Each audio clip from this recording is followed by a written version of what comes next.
Welcome to another Wednesday's Word. Today in Acts chapter 18, we meet a man named Apollos. Apollos is a young man who is passionate about Jesus but does not understand the basics of the gospel. He's out there talking what he understands about the gospel, but he's confused. And so Paul's two friends, Priscilla and Aquila, who were also tent makers, who were a husband-wife team it seems, and it might seem that Priscilla, the wife, was more of the leader between the two, but a lot of people read that into context, but that's not where I want to go into today. The two of them pull Apollos aside and they sit him down and teach him what he actually needs to know about the Bible. What happens next is amazing. He goes out and begins to dispute with the other Jewish leaders, showing them how the Old Testament ties together.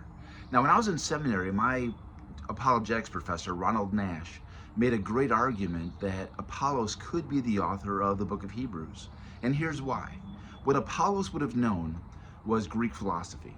He was a man who was raised outside of Israel. He knew Greek. He was named after a Greek god, Apollo, but he was also deeply steeped in the Jewish scriptures.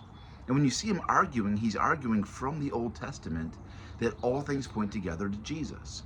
And so, taking Greek philosophy and Jewish background in the Old Testament, he could show us what we see in the book of Hebrews.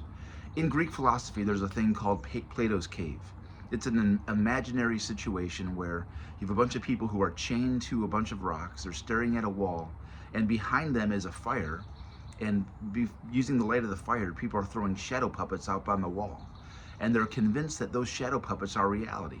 So they would see a puppet and a shadow of a horse and think that's a horse. A shadow of a human, think that's a human. They would watch all of life interact as these shadows. And then finally, one of the people in the cave analogy gets free, sees the puppet show, crawls to the surface, and finds real life. Sees real trees, real horses, real humans. At first he's blinded because his eyes had never seen the sun. And then he comes back down and begins to tell people, what you're seeing are just shadows. The real thing is so much better. In Plato's analogy, it doesn't go well for the man. They kill him as a madman. But the book of Hebrews is using that, because if you read through Hebrews, they say that the law and the sacraments and Moses and everything in the Old Testament are shadows. They're pointing to something real. And so Apollos had that experience where he was fascinated by Moses, fascinated by the shadows, and thought Jesus was yet another image like Moses and like the tabernacle, like the Ark of the Covenant. But what Priscilla and Aquila did was peel his eyes open, take him to the light, and introduce him to Jesus. And so what the book of Hebrews does, and what Apollos is doing at the end of Acts chapter 18, is helping others go through that same process, saying, look, the Bible was good, the Old Testament was good, but it didn't save you. It only pointed us to Jesus. The Day of Atonement was amazing, but the goats did not save you. They pointed us to Jesus. The Exodus and the Passover was amazing, but the blood of an innocent lamb sprinkled on your doorpost can't save you.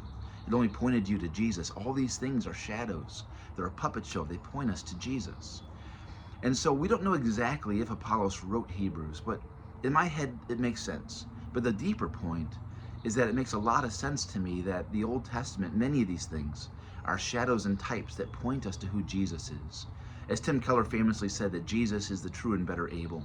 Jesus is the true and better Noah, the true and better rock that Moses struck, the true and better everything from the Old Testament. And so you might be having an Apollos moment where you're going through the Old Testament, maybe the whole Bible, and thinking that these are good moral stories telling you how to be a good person and how to save yourself. But the reality is so much better.